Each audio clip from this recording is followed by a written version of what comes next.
पारस पत्थर की कहानी बहुत पुरानी बात है। एक किसान था, उसके पास सैकड़ों एकड़ जमीन थी। किसान बूढ़ा हो चला था।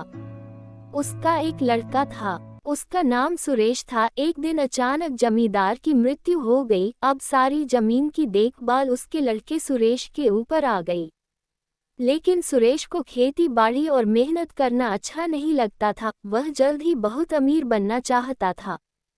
तभी किसी ने उसे पारस पत्थर के बारे में बतलाया। पारस पत्थर एक ऐसा पत्थर होता है जिसे किसी भी धातु से स्पर्श करने पर वह धातु सोना बन जाती है। सुरेश किसी भी कीमत पर पारस पत्थर पाना चाहता था। उसने पारस पत्थर ढूंढने का बहुत प्रयास किया, किंतु उसे पारस पत्थर कहीं नहीं मिला। पारस पत्थर के लिए उसने कई लोगों से संपर्क किया, किंतु वह पारस पत्थर पाने में असफल रहा। आसपास के ठगों को पता चल गया कि सुरेश किसी भी कीमत पर पारस पत्थर पाना चाहता है।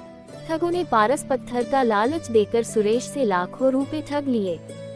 ठगों के बाद सुरेश ढोंगी बाबाओं के जाल में फंस गया। ढोंगी बाबाओं ने भी सुरेश को लालच देकर बहुत सा पैसा ऐंठ लिया। पारस पत्थर के लोभ में सुरेश को बहुत नुकसान हुआ और उसे अपनी कई एकड़ जमीन भी बेचनी पड़ी। सुरेश की पत्नी हमेशा उसे समझती कि इन सब बातों में मत पड़ो, अपने पास बहुत जमीन है, उसी में खेती करो, मेहनत भी किसी पारस पत्थर से कम नहीं है। किंतु सुरेश को तो पारस पत्थर की ही धुन सवार थी। एक दिन गांव में बहुत पहुँचे हुए संत आए।